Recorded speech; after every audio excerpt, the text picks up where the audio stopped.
ଯେଉଁମାନେ ଚଳିତ ବର୍ଷ +3 ସ୍ପୋର୍ଟସ୍ ସିଲେକ୍ସନ୍ ବା ୱେଟିଂ ଲିଷ୍ଟ ଆଡ଼ମିସନ୍କୁ ଅପେକ୍ଷା କରିଛନ୍ତି ସେମାନଙ୍କ ପାଇଁ ଆଜିର ଭିଡ଼ିଓଟି ବହୁତ ଗୁରୁତ୍ୱପୂର୍ଣ୍ଣ।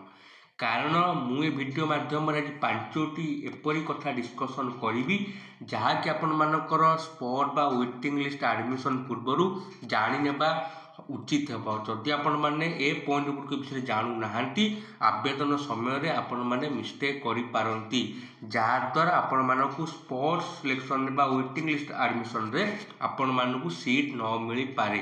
ଚାଲନ୍ତୁ ଆରମ୍ଭ କରିବା ଆଜିର ଗୁରୁତ୍ୱପୂର୍ଣ୍ଣ ଭିଡ଼ିଓ ଆରମ୍ଭ କରିବା ପୂର୍ବରୁ ଆପଣମାନଙ୍କୁ ଅନୁରୋଧ ଭିଡ଼ିଓଟିକୁ ଶେଷ ପର୍ଯ୍ୟନ୍ତ ଦେଖିବେ, ଯାହାଦ୍ୱାରା କୌଣସି ବି ଡାଉଟ୍ ଆପଣମାନଙ୍କ ମନରେ ଆସିବ ନାହିଁ। ଚାଲନ୍ତୁ ଆରମ୍ଭ କରିବା। ମୁଁ ଆପଣମାନଙ୍କୁ ପୂର୍ବରୁ କହିସାରିଛି +3ର ସ୍ପୋର୍ଟସ୍ ସିଲେକ୍ସନ୍ ବା ୱେଟିଂ ଲିଷ୍ଟ ଆଡ଼ମିସନ୍ ଆପଣମାନଙ୍କର 25 ଜୁଲାଇ ଦିନ 10ଟାରୁ ଆରମ୍ଭ ହୋଇ 28 ଜୁଲାଇ ରାତି 11:45 ପର୍ଯ୍ୟନ୍ତ ଚାଲୁ ରହିବ। ମନେ ରଖିବେ 25ରୁ 28 ତାରିଖ ଏଇ ଯେଉଁ ରହିଲା 25, 26, 27 ଏବଂ 28 ଏଇ 4 ଦିନ ଆପଣମାନଙ୍କର ସ୍ପଟ୍ ପାଇଁ ବା ୱେଟିଂ ଲିଷ୍ଟ ପାଇଁ ଆବେଦନ ହେବ।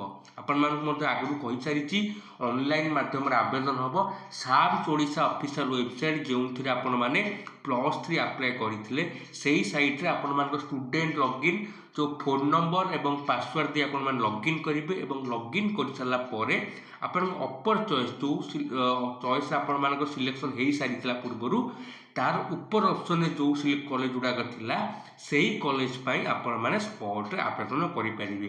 ତାହେଲେ ଚାଲନ୍ତୁ ବୁଝିନେବା କ'ଣ ରହିଛି ସେଇ 5ଟି ଇମ୍ପୋର୍ଟାଣ୍ଟ ପଏଣ୍ଟ ଯାହାକି ଆପଣମାନଙ୍କର ସ୍ପୋର୍ଟସ୍ ସିଲେକ୍ସନ୍ ପାଇଁ ଆବେଦନ ପୂର୍ବରୁ ବା ୱେଟିଂ ଲିଷ୍ଟ ପାଇଁ ଆବେଦନ ପୂର୍ବରୁ ଜାଣିବା ନିହାତି ଆବଶ୍ୟକ। ଚାଲନ୍ତୁ ଆରମ୍ଭ କରିବା। ଗୋଟିକ ପରେ ଗୋଟିଏ ପଏଣ୍ଟ ମୁଁ ଆପଣଙ୍କ ସହିତ ଡିସ୍କସନ୍ କରିବି, ଧ୍ୟାନର ସହିତ ବୁଝିବେ। ଦେଖନ୍ତୁ 1 ନମ୍ବର ପଏଣ୍ଟ ହେଉଛି ସବୁଠାରୁ most important point. 1 number point ଆପଣମାନଙ୍କ ପାଇଁ ଲେଖିଛି ସ୍ପୋର୍ଟସ୍ ସିଲେକ୍ସନ୍ ନ ଆସିବା ଯାଏ ପୂର୍ବ କଲେଜରୁ CLC ଆଣନ୍ତୁ ନାହିଁ। ଦେଖନ୍ତୁ ବହୁତ ଏପରି ପିଲା ଅଛନ୍ତି ଯେଉଁମାନେ ଫାର୍ଷ୍ଟ ସିଲେକ୍ସନ୍ ହେଉ କିମ୍ବା ସେକେଣ୍ଡ ସିଲେକ୍ସନ୍ ହେଉ କିମ୍ବା ଥାର୍ଡ଼ ସିଲେକ୍ସନ୍ ହେଉ ସେମାନଙ୍କର ସିଲେକ୍ସନ୍ ଆସିସାରିଥିଲା, ଯେହେତୁ ସେମାନଙ୍କର ମନପସନ୍ଦର କଲେଜ ବା ମନପସନ୍ଦର ଅନର୍ସ ଆସିନଥିଲା ସେମାନେ କ'ଣ ଅପେକ୍ଷା କରିଛନ୍ତି ସ୍ପଟ୍ ବା ୱେଟିଂ ଲିଷ୍ଟ ପାଇଁ ଆଡ଼ମିସନ୍ କରିବେ। ଯଦି ଆପଣମାନେ ମଧ୍ୟ ଠିକ୍ ଏହିପରି ଅପେକ୍ଷା କରିଛନ୍ତି ସ୍ପଟ୍ ସିଲେକ୍ସନ୍ ପାଇଁ, ଆପଣମାନେ ଜାଣିଛନ୍ତି ଯଦି ସ୍ପଟ୍ ସିଲେକ୍ସନ୍ରେ ସିଲେକ୍ସନ୍ ହେଉଛି ଆପଣମାନଙ୍କୁ ପୂର୍ବ କଲେଜରୁ ଫିଜିକାଲ୍ CLC ଆଣିବା ପାଇଁ ପଡ଼ିବ।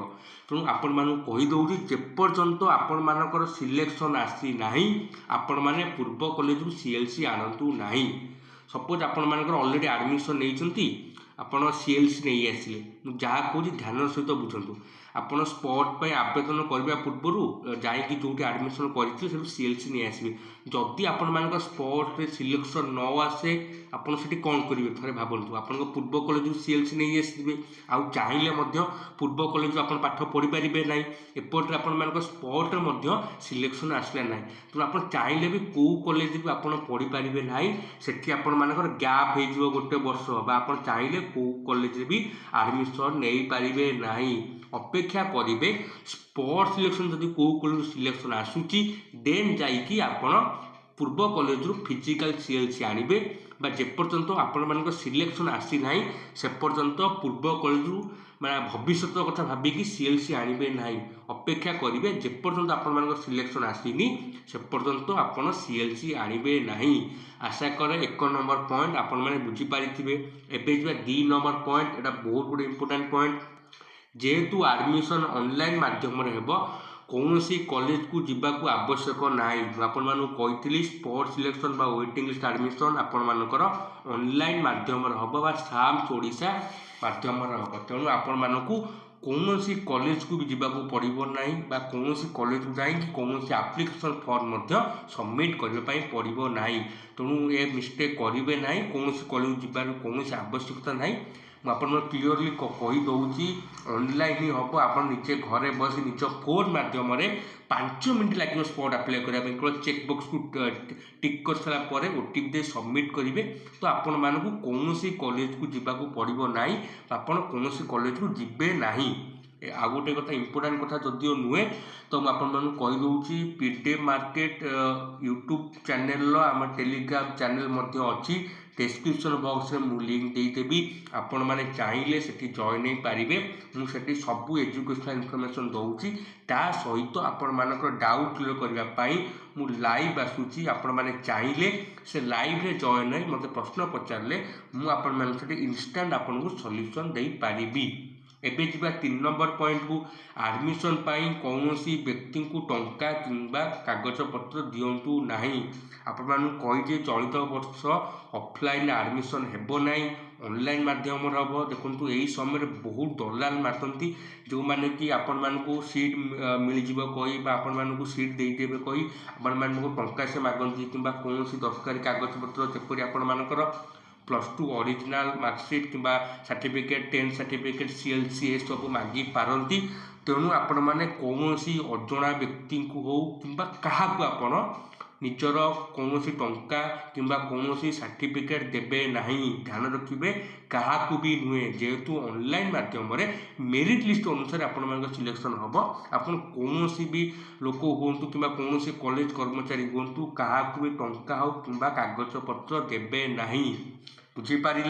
एवं 4 नंबर पॉइंट को जीवा एडमिशन शेष जाए फोन नंबर और ईमेल स्थिर रखु आपण मानक कही जिते बड़े आपण मान सिलेक्शन आसब आपण मानक कॉलेज तरफ फोन आसीपे SMS आसीपे ईमेल आसीपे कि व्हाट्सएप आपण मानक मेसेज आसीपे तेणु जेपर्यंत आपण मानक एडमिशन सरी ना चेक करेंगे जपरी आपण मानक फोन को SMS आसपार रिचार्ज सरी जाए रिचार्ज करे केमती फोन को SMS आसूब फोन को कॉल जीवा इनकमिंग एंड आउटकमिंग कॉल व्यवस्था थी ईमेल को रेगुलाली आपण मैंने चेक करुवे जपरी सरकार तरफ हो कि एडमिशन रिलेटेड किसी भी मेल कि SMS आसीपे तेणु चेष्टा करेंगे आपण मानक फोन और ईमेल जपरी संपूर्ण चलनक्षम कार्यक्रम थी।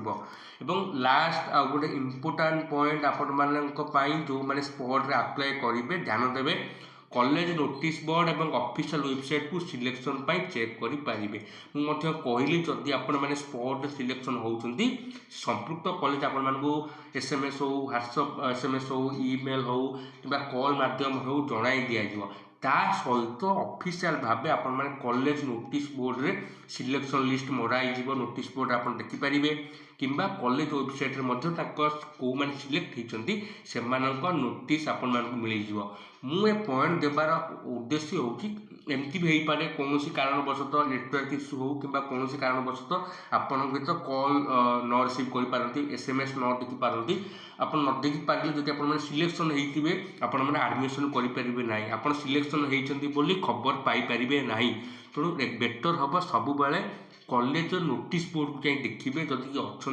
चेक करेंगे सब कॉलेज नोटिस बोर्ड चेक करेंगे आपण मैंने सिलेक्शन होती ना कि रेगुलाली जब कॉलेज वेबसाइट कार्यक्रम अच्छी कारण ओडिशा रे एमती बहुत कॉलेज अच्छी जो कॉलेज वेबसाइट काम करेनि एक्चुअली जदि काम करुच्ची रेगुलाली वेबसाइट विजिट करुवे कारण ऑफिशियल नोटिस पलि आसे को मैंने सिलेक्शन होती कि सिलेक्शन होना देन तो बेस्ट ऑप्शन सबुठारु कॉलेज नोटिस बोर्ड से आपण मानक ऑफिशियल एवं पूरा करेक्ट इनफॉरमेशन मिल जाव क्यों मैंने सिलेक्शन होती कि सिलेक्शन होना तेणु सब फोन आउ ईमेल भरोसा रही कारण नेटवर्क इश्यू थाईपे कि ह्यूमन एरर थाईपे से हुए तो आपण मानक कॉल करने भूल जाए मिस्टेक आपको न कॉल कर पारती तेणु सब रेकमेंड करी कॉलेज नोटिस बोर्ड को सब विजिट करुवे देखुवे आपण मानकर सिलेक्शन आसी ना आशा करे यही जो 5टी पॉइंट आपण मानक डिस्कसन कली आपण मानक एडमिशन समय बहुत निहाती काम आसीबो जदि वीडियो को भल लगी